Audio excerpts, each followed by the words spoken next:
E aqui estamos com o vigário-geral da Diocese de Roraima, Padre Josimar Lobo, conosco falando sobre os 300 anos de evangelização da Diocese de Roraima. E ele aqui vai nos trazer, vai comentar mais sobre a chegada dos primeiros missionários, né, que deram início à evangelização no estado, um pouquinho sobre o papel dessas missões, porque se não fosse por eles, não estaríamos aqui hoje, né, e com toda essa memória histórica da nossa diocese. E assim, padre, como começou a presença da Igreja Católica em Roraima há 300 anos atrás e qual a importância desse início para a formação da identidade religiosa do povo roraimense? Então, Denif, é bom a gente lembrar que nós somos frutos de uma história. A linha histórica continua e esses 300 anos agora chegou até nós e nós somos parte, agora continuadores de todo esse processo bonito, desde a chegada dos carmelitas que aqui vieram para trazer uma semente do reino. Mas é bom lembrar que aqui também já tinham pessoas, tinha os povos originários. Aqui eles estavam e aqui eles foram também, sem dúvida, contemplados por esta beleza do anúncio, do testemunho, da formação do pensamento crítico, do pensamento religioso, da cultura própria para também aprender, somar e contribuir com aqueles que chegavam. Os missionários não chegaram para ocupar lugar, para tomar lugar de ninguém, mas chegaram aqui para trazer a boa nova de Jesus Cristo por meio de um testemunho autêntico e se juntar aos que aqui já estavam, aprendendo deles, aprendendo da natureza, da escuta amorosa e, sobretudo, da prática e da concretização do evangelho no meio desse povo. Ou seja, somos os continuadores, somos frutos dessa história aí dos carmelitas que chegaram com muita alegria e com muita coragem. E são 300 anos da Diocese de Roraima ao longo desses anos a gente faz uma lembrança de que esses 300 anos não era Roraima em si, né. Isso.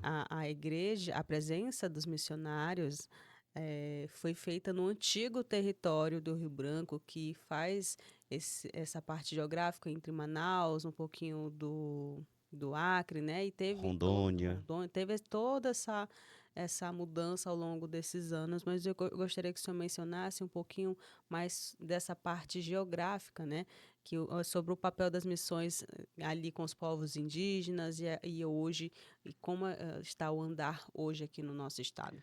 A nossa igreja ela é muito organizada nesse sentido. Por exemplo, nós temos os regionais, temos as dioceses e paróquia.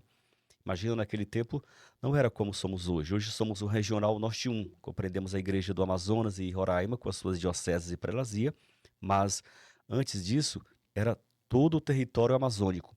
Imagina, nós pertencíamos diretamente a Manaus, e os desafios eram inúmeros, sejam geográficos, sejam da quantidade de pessoas, enfim, tudo aquilo que se possa pensar aí há tanto tempo atrás, né, tanto tempo distante de nós. Mas o mais importante é que a igreja, ela sempre caminha na unidade.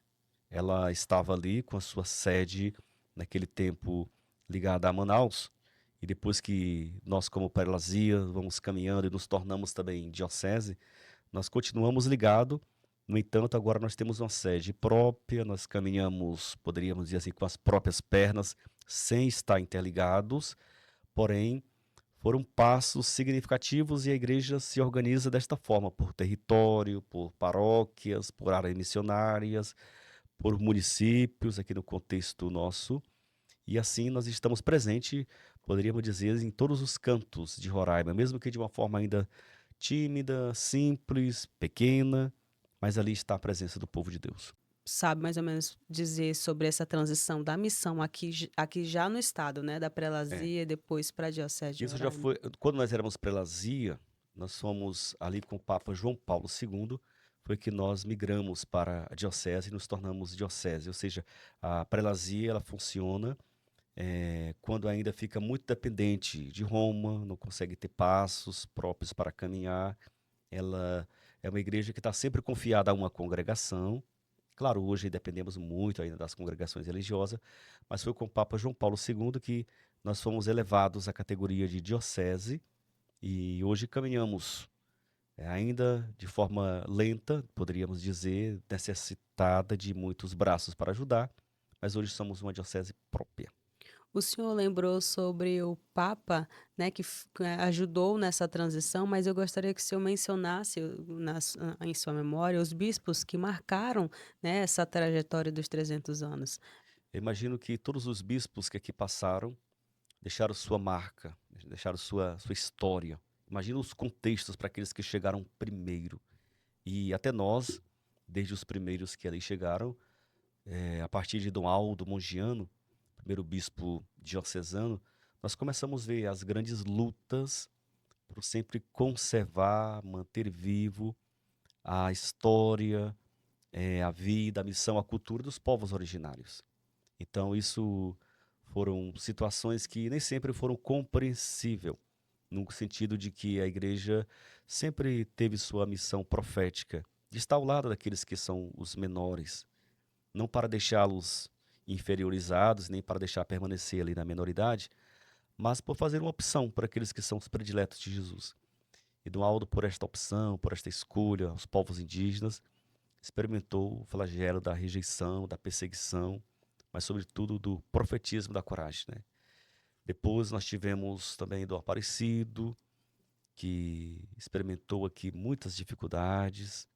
Ele era o presidente do CIMI e mesmo com a sua fragilidade física da doença que tinha, mas foi corajoso, não se tornou um homem omisso, acompanhou a vida e a missão do povo. E aí chegou depois Dom Roque Palocci, né, já o primeiro bispo diocesano, que também se confrontou com uma realidade que já mudava o seu rosto. Uma cidade que cresce, as periferias que vão aumentando, os municípios que também de todo o nosso estado vão ganhando uma nova configuração. E depois chegou o Dom Mário Antônio, que também se deparou muito com o contexto da migração, né, venezuelana. Foi no período de Dom Mário que assim se aflorou de forma mais forte essa questão do contexto migratório. E a igreja esteve próxima, esteve juntas para poder não resolver tudo, mas também não cruzar os braços. E aí chegou o Dom Evaristo, né, que é um bispo franciscano, né, nos faz lembrar também lá a chegada dos franciscanos logo após ali os carmelitas, e que não cruzou os braços, mas que também se juntou, se fez um com e continua aí escutando os migrantes, os refugiados, os povos indígenas, mas também as pessoas de boa vontade de toda a nossa cidade, de todas as nossas comunidades, que sempre aqui esperam da igreja uma resposta de missão, uma igreja que apresente o rosto de Jesus Cristo. Então, todos os bispos foram fundamentais para que a igreja de Roraima cultivasse a sua história e mantesse-se fiel ao evangelho como fez e faz até os dias de hoje. E falando em igrejas, né, a gente vai trazer agora os principais marcos históricos e físicos, né, os pontos turísticos aqui do nosso estado que hoje são marcadas pelas igrejas, né, que foram os primeiros prédios históricos que representam essa memória religiosa da Diocese de Roraima. O senhor poderia destacar quais são esses pontos, né, que hoje as pessoas veem, as pessoas que são migrantes ou até mesmo turistas vêm para conhecer e geralmente vêm aqui do lado, né, na igreja matriz, tiram foto, mas elas entendem que ali tem história, ali teve história e continua até hoje. Sem dúvida, conhecer a história é algo fundamental para a gente também fazer a memória e louvar a Deus por todos aqueles que aqui passaram. Os pontos físicos e históricos da cidade de Boa Vista, eles estão inteiramente ligados à história missionária de evangelização da igreja em Roraima. A matriz Nossa Senhora do Carmo é esse ponto principal.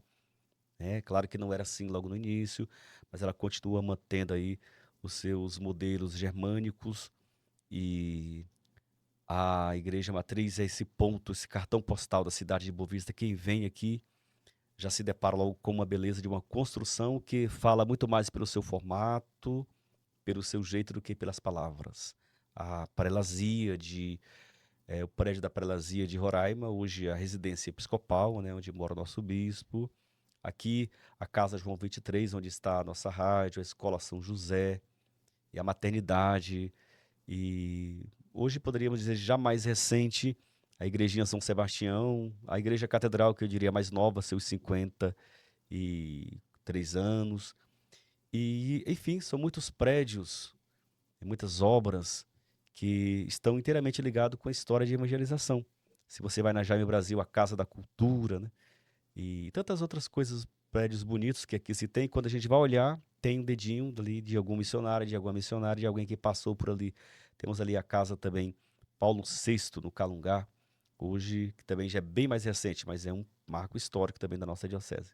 E muito mais do que isso, penso que a vida, a história, o povo, é a construção de um novo pensamento que visibilizou e que sempre incutir na cabeça do povo, dos seus habitantes, a valorização de que todos somos pessoas, somos amados, somos gentes, somos o mais importante do que obras, do que tudo aquilo que a gente possa imaginar.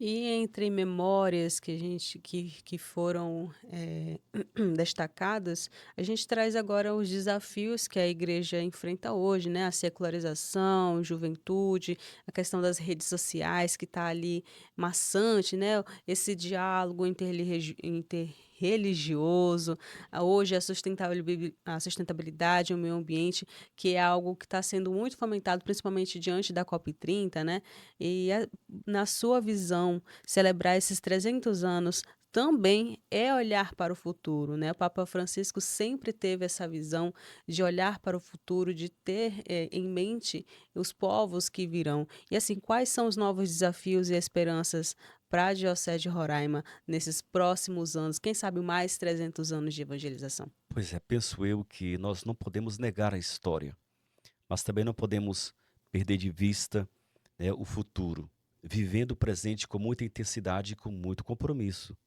O Papa Leão XIV, nesses últimos dias, disse que nós devemos rezar, né, por aqueles que pensam em não cuidar da criação. A criação é um dom de Deus. Deus nos quis, Deus viu que tudo era muito bom e por isso fez tudo e também nos fez. A igreja, ela continua mantendo seu papel de fidelidade. Por isso celebramos, né, 300 anos de fidelidade. A cultura, as famílias, a sociedade ganhou um novo rosto. E a igreja, ela se atualiza tanto quanto a sociedade vai também dando passos sem perder o essencial. Hoje é inegável dizer que nós não temos que ficar de fora de todo o novo contexto que aí se apresenta, dialogar com a cultura, com a comunicação, com a internet, as redes sociais, os novos pensamentos, os novos modelos de ser da família e da juventude. A igreja está presente. Prova disso é aqui a nossa rádio, os meios que nós temos, e a gente precisa cada vez mais fazer disso instrumento de evangelização, de propagar o bem. O Papa Paulo VI dizia que os meios de comunicação eles são os novos areópagos, os novos lugares de evangelização, de propagar o evangelho. Não dá mais para viver. No entanto, este viver, ele precisa levar em conta um passado que também nos motivou, nos trouxe e capacita, possibilita a gente a viver com muita intensidade, muito compromisso o presente que aqui nós estamos, sendo parte dessa história, mas também nos importando, cuidando, amando aquilo que Deus colocou em nossas mãos. Padre, e para a gente encerrar a nossa entrevista de hoje, né, o senhor mencionou sobre esses desafios, a esperança para os próximos anos que virão, e eu gostaria que o senhor deixasse uma mensagem ao povo de Roraima, e as pessoas que também são de fora, né, que vêm para Roraima, principalmente participar desse evento que será celebrado no dia 19 de julho, aqui no nosso estado, nas missas, né, na caminhada, uma grande referência para o estado de Roraima, um marco histórico que são os 300 anos de evangelização. Gostaria que você deixasse uma mensagem dessa caminhada de fé e também convidando a todos a participarem dessa grande celebração. Então, eu gostaria de dizer para o povo que fazer memória não é ficar preso a um passado, mas é sempre vislumbrar novos caminhos. Celebrar 300 anos é dizer um muito obrigado ao Deus da vida que caminhou conosco até aqui e continuará caminhando conosco. Vale a pena a gente lembrar que quando nós chegamos aqui, já veio alguém primeiro do que nós, né? Alguém preparou esse caminho. Quando a gente conhece o passado, a gente ama o presente e se compromete com o futuro. É bom saber que a igreja ela vai ao longo do tempo acompanhando. Talvez para muitas pessoas a igreja é desatualizada, é arcaica, mas a igreja não muda a sua essência. A igreja sempre se compromete em trazer um novo jeito de viver, mas, sobretudo, promovendo e acreditando na vida. Que todos nós que aqui chegamos, eu também vim de outro estado, muitos que aqui chegaram, possam aprender com os primeiros que aqui estavam, com o compromisso que aqui a igreja tem, e, sobretudo, quando a gente começa a entender, a compreender, a gente sem dúvida vai se desarmando, vai desmontando, quebrando alguns pensamentos que já estavam ali conceituados e pareciam ser os únicos e exatos da nossa cabeça. Então a gente não ama aquilo que a gente não conhece. A igreja é bela, a igreja é de Deus, a igreja é um sinal do reino que vai aí ao longo do tempo também sofrendo adversidades, contrariedades, mas que também vai mantendo o seu compromisso e a sua fidelidade. Então eu convido as pessoas de boa vontade, as famílias, os amigos, a juventude, a celebrar conosco. Celebrar é fazer memória, é agradecer. No dia 19 será um sábado, às 17 horas vamos nos concentrar em frente à Igreja Matriz e às 17h30 sairemos em caminhada para a Igreja Catedral Cristo Redentor, a Igreja Mãe de nossa Diocese, e lá será celebrada a missa em ação de graça por estes 300 anos de evangelização. Celebre conosco, se comprometa e venha conhecer e entender um pouco mais para poder amar melhor. Nós esperamos por você.